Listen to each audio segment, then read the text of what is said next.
सिंध में लड़कियां बेची जा रही हैं, बेटियां बेची जा रही हैं। इस हद तक गिर चुके हैं हम लोग, हमारी सोच और हमारा माशरा और हमारे हालात जो हमारे इकोनॉमिक हालात जो है वो यहाँ ये हमारी सिचुएशन है। चोरियां, डाके, शराबे, सारा कुछ हर कहीं चल रहा है, फिर भी वो काफिर हो गए, हमसे क्यों आगे जाए जा रहे हैं भाई। जब तक हम मुसलमान, काफिर और दोस्त, दुश्मन, अच्छा, बुरा, सच्चा, झूठा, इन चीजों में से नहीं ना निकलेंगे। ठीक है, और उन्होंने काम किया है, उन्होंने ये नहीं देखा, उन्होंने दोस्ती दुश्मनी नहीं देखी, उन्होंने ये नहीं देखा कौन हिंदू है हमने उसके साथ ट्रेड करनी है, उन्होंने ये नहीं देखा कौन मुसलमान है हमने उसके साथ ट्रेड करनी है। हमारी नेबर कंट्रीज, मेरी बात सुने आप, चाइना को देख लें, अफगानिस्तान को देख लें, ईरान को देख लें। चाइना हमारे बाद आजाद हुआ है, इस टाइम चाइना जो है दुनिया की बेहतरीन इकोनॉमी है। इंडिया हमारे साथ आजाद हुआ है, हमारे साथ सफर किया, लेकिन देखिए वो लोग कहाँ पे और हम लोग कहाँ पे हैं। जिस टाइम पे चाइना में टेक्नोलॉजी पे वर्क हो रहा था, जिस टाइम पे इंडिया में आईटी की यूनिवर्सिटीज खोली जाती है, हमारे पास यहाँ पर जहाद के नाम पे मदरसे खोले जा रहे थे। इस लड़की ने पाकिस्तान की पूरी धोती खोल दी। दोस्तों, इसकी पूरी बातें जब आप सुनोगे तो कहोगे कि पाकिस्तान में भी इस तरह की लड़कियां रहती है। आइए बढ़ते हैं वीडियो की तरफ। देखिए पाकिस्तान में सिंध के अंदर स्टील मिल्स का क्या हाल है, ऑलमोस्ट बिक चुकी हैं वो। पाकिस्तान में जगह जगह पर मोटरवेज जो है वो गिरवी रखी जा रही है। पाकिस्तान की रेलवे की क्या सूरत हाल है। और तो और अभी रिसेंटली मेरी नजर से डॉन न्यूज़पेपर, पाकिस्तान का सबसे ऑथेंटिक न्यूज़पेपर है, आपको मेरा भी यकीन ना हो तो आप उठा के पढ़ लीजिएगा।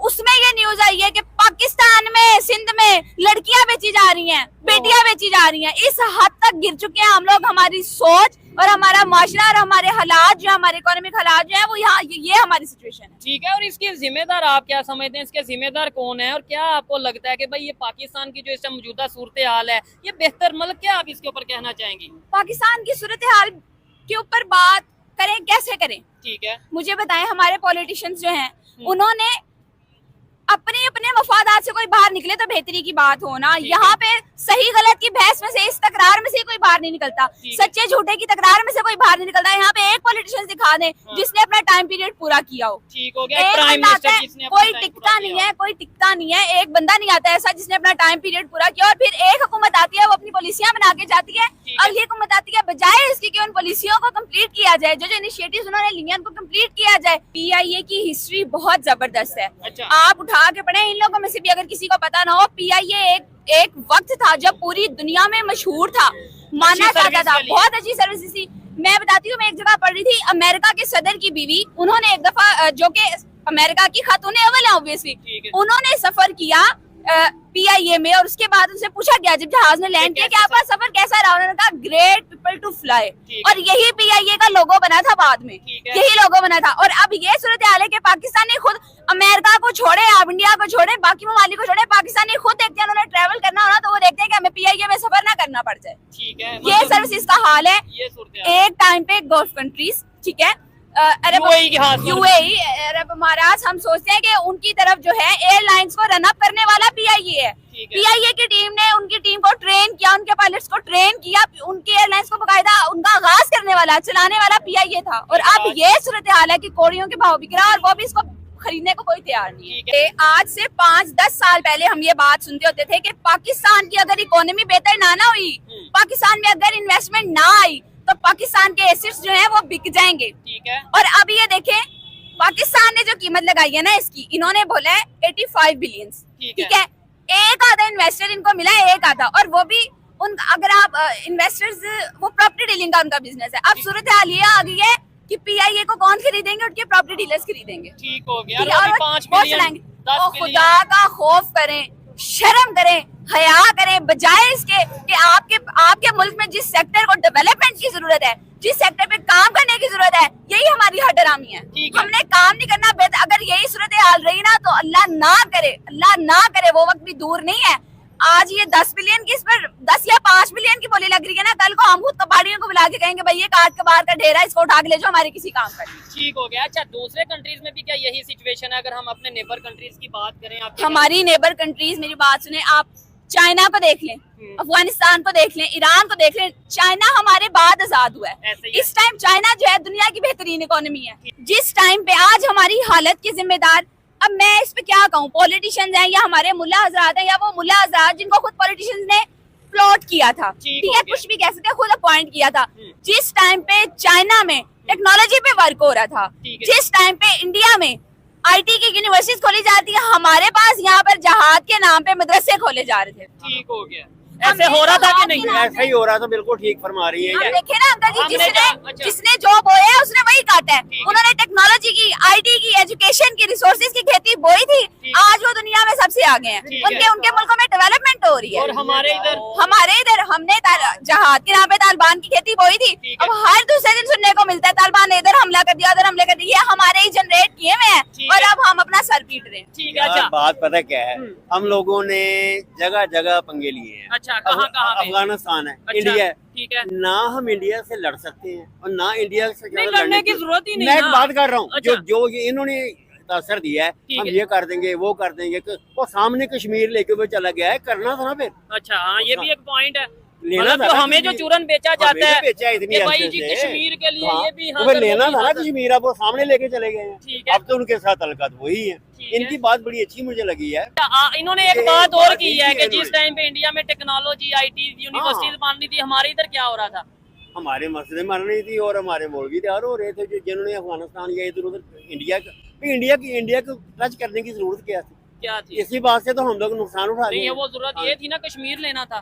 तो लिया नहीं लिया कश्मीर, तो वो लेके चले गए हैं। ठीक है, ले तो लिया इसका था मतलब हम खसारे में रह गए। तो गुजारा है ठीक और है। हम बाज अभी भी नहीं आ रहे, अच्छा, हम अभी भी नहीं बाज आ रहे, हम अभी भी वही काम कर रहे हैं। तो अगर ऐसे ही चलता रहा तो अल्लाह ना करे कल को तो मुश्किल मजीद बढ़ जाए। किसी का रिस्क इसी कश्मीर से चलता है। अच्छा चले, आपकी बात ठीक है। लो, अच्छा ठीक है, आप मैम आगे क्या कहना चाहेंगी, क्या समझती हैं दूसरे कंट्रीज जो नेबर, जैसे आपने चाइना की बात की, ईरान की बात की, हम इनके साथ ट्रेड क्यों नहीं कर लेते? आज कौन सा कंट्री इन नेबर कंट्रीज में हमारे साथ ट्रेड कर रहा है? कैसे ट्रेड कर लें? आपने पाकिस्तान की खारजा पॉलिसी उठा के देखी है? फॉरेन पॉलिसी इस चीज हमारी फॉरेन पॉलिसी पे काम ही नहीं किया गया। भाई मुझे ये बताएं, चाइना और इंडिया वो आपस में दोस्त हैं, नहीं, बट वो ट्रेड कर रहे हैं। ठीक। ईरान जिस पर सारी दुनिया ने सैंक्शंस लगाई है, फिर भी उसके साथ ट्रेड चल रही है ना इंडिया दुनिया कर रहा है, की। चाइना कर रहा है। चल रही है ना ट्रेड दुनिया की। हम दोस्ती दुश्मनी से बाहर ही नहीं निकलते, हमारा ध्यान इस तरफ है ही नहीं। मुस्लिम हमारा काफिर, मुसलमान, ये हो गया, वो हो गया, जुल्म कर रहे हैं, वो झूठे। यार एक चीज मुझे एक बात बताएं, ठीक है। सिर्फ इंडिया काफिर है? अच्छा चाइना वाले काफिर इनको नजर नहीं आते? नहीं, अगर सिर्फ मतलब इंडिया मुसलमानों पे जुल्म कर रहा है। अच्छा चलो इंडिया के साथ इन्होंने ट्रेड नहीं करनी, वो काफिर है, वो इनके दुश्मन है। किस सेंस में दुश्मन है? अच्छा। फिर आगे ये पॉइंट रख देंगे वो मुसलमानों पे जुल्म कर रहे इधर हैं। पूछ ले किसी से, इंडिया के मुसलमानों पे कैसा, क्या कहना चाहेंगे? इंडिया जुल्म हो रहा है या नहीं, बस इतना बताएं। इंडिया के जो मुसलमान हैं इनके ऊपर जुल्म हो रहा है। अच्छा एक मिनट। अच्छा और भी किसी से, अंकल आप, इंडिया के मुसलमानों पे क्या जुल्म हो रहा है? हो रहा है। ठीक है, आप बताएं जी, इंडिया के मुसलमानों पे जुल्म हो रहा है? बिल्कुल हो रहा है। अच्छा अम्बर जी एक मिनट इधर आइएगा, इन्होंने भी ये बोला जुल्म हो रहा है, इन्होंने भी बोला, इधर आ जाए, ठीक है। लेकिन इनसे कोई पूछे चाइना के मुसलमानों पे क्या हो रहा है? इन सबको बस ये पता है इंडिया में मुसलमानों पे जुल्म हो रहा है, और इनको ये पता है कि इसराइल में मुसलमानों पे जुल्म हो रहा है। अच्छा। किसी ने उठा के देखे कि चाइना में मुसलमानों की क्या हालत है? चाइना में मुसलमान वहाँ पर अपने कम्युनिटी सेंटर नहीं बना सकते, मस्जिद नहीं बना सकते, लाउड स्पीकर पे अजान नहीं दे सकते, ठीक है। और वहाँ पे स्टूडेंट्स के जो भी हालात, आज तक इनको भनक भी पड़ी है, ठीक है, इनको पता भी चले ये समझ- किसकी रिस्पॉन्सिबिलिटी है? मीडिया की। मीडिया की रिस्पॉन्सिबिलिटी है ना। इंडिया में जो हो रहा है, इसराइल में जो हो रहा है वो बता रहे हैं, बट चाइना वो हमारा हो रहा है दोस्त कि है। नहीं हो रहा? आपको जो लगता है हमारा- कि क्या इंडिया में मस्जिद में अजान लाउड स्पीकर में नहीं देते होंगे? मुझे तो लगता है देते हैं। लाउड स्पीकर में अजान होती है, इस्लामिक इवेंट्स जो उनके रिलीजियस इवेंट्स आते हैं उनकी सेलिब्रेशन होती है, ईद की सेलिब्रेशन होती है, मुहर्रम मनाया मस्जिदें जाता है, बन रही ईद हैं। मिलाद नबी मनाया जाता है। पूरे उनके मोहल्ले हैं, उनकी कम्युनिटीज हैं, वो खुल के अपने हर इवेंट को एंजॉय करते हैं, नमाज पढ़ते हैं, ईद नमाज पढ़ते हैं, हर त्योहार को मनाते हैं, अपने शौक को, अपनी खुशी को, गमी को, जो उनका तरीका है इंडिया उस में। हिसाब से मना रहे हैं। चाइना में पूछे किसी से, अच्छा हमारे तो रिलेटिव्स रहते हैं ना, हमें इसलिए पता है, वो अच्छा। बताते हैं। नहीं कर सकते भाई, वो उनको वहाँ पर इवन हलाल फूड नहीं अवेलेबल। चाइना में। हाँ जी।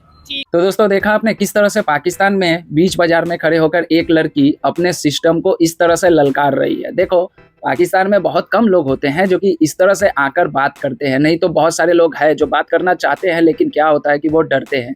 उनको डर बस एक ही चीज़ का रहता है कि अगर किसी पाकिस्तानी ने अगर सच बोल दिया तो फिर उनको अगले दिन उठा लिया जाएगा और उनके सॉफ्टवेयर को अपडेट कर दिया जाएगा शोएब चौधरी के जैसा। बहुत सारे लोगों ने देखा होगा कि शोएब चौधरी को भी एक बार उठाया गया था, उनके पुराने चैनल को बैन भी कर दिया गया, इनकी सॉफ्टवेयर को अपडेट किया गया, इनके ऊपर में प्रेशर डाली गई, लेकिन ये बंदा टूटा नहीं। ये बंदा आज भी डटा हुआ है और सवाल पूछता है, और मैं कहता हूँ कि अच्छी बात है। देखो पाकिस्तान इतना पीछे क्यों गया, उसका कारण भी इन लोगों ने वीडियो में बता दिया कि हम 1990 में जब सारी दुनिया आईटी इंडस्ट्री में अपने आप को आजमा रही थी, स्टेबल करना चाह रही थी, लेकिन पाकिस्तान में क्या हो रहा था, पाकिस्तान में मदरसे खोले जा रहे थे, और उस मदरसे में क्या पढ़ाई होती थी, भारत के खिलाफ नफरत।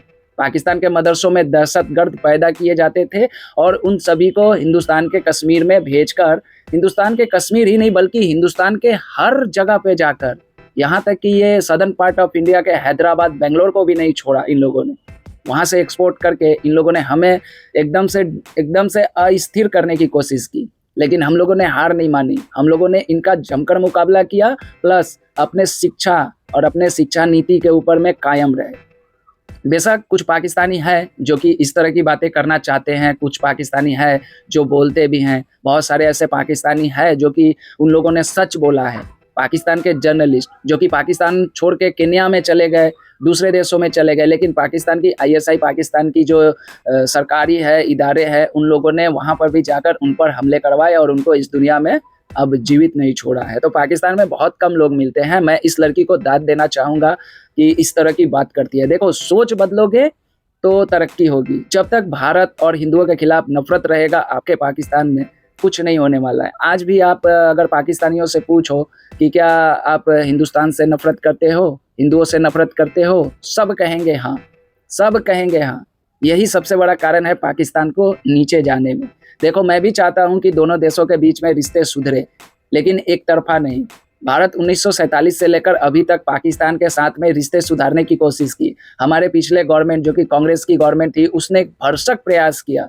हमारे देश में लगभग 2009 तक 26/11 जैसे बड़े बड़े हमले भी हुए, लेकिन हम लोगों ने फिर भी सोचा कि नहीं पाकिस्तान सुधर जाएगा, लेकिन नहीं सुधरा। हम लोगों ने तो हमेशा हाथ बढ़ाया है। हमारे अटल बिहारी वाजपेयी बस लेकर गए आपके लाहौर में, उसके बाद में हमारे यहाँ पे क्या हुआ, कारगिल हो गया। तो जब तक हमारे खिलाफ आप लोगों के अंदर जो नफरत का बीज बोया गया है वो अगर ख़त्म नहीं होगा तब तक पाकिस्तान की तरक्की संभव नहीं है। और दूसरी बात, आपके दिमाग में काफिर शब्द जो है ना, वो जब तक नहीं निकालोगे, पूरी दुनिया के जितने भी लोग हैं, जिस भी धर्म के लोग हैं, जो भी इस दुनिया में निवास करते हैं, वो उनका धर्म कुछ भी हो, उनके खिलाफ आपके दिल में स्नेह नहीं होगा तब तक पाकिस्तान तरक्की नहीं करेगा।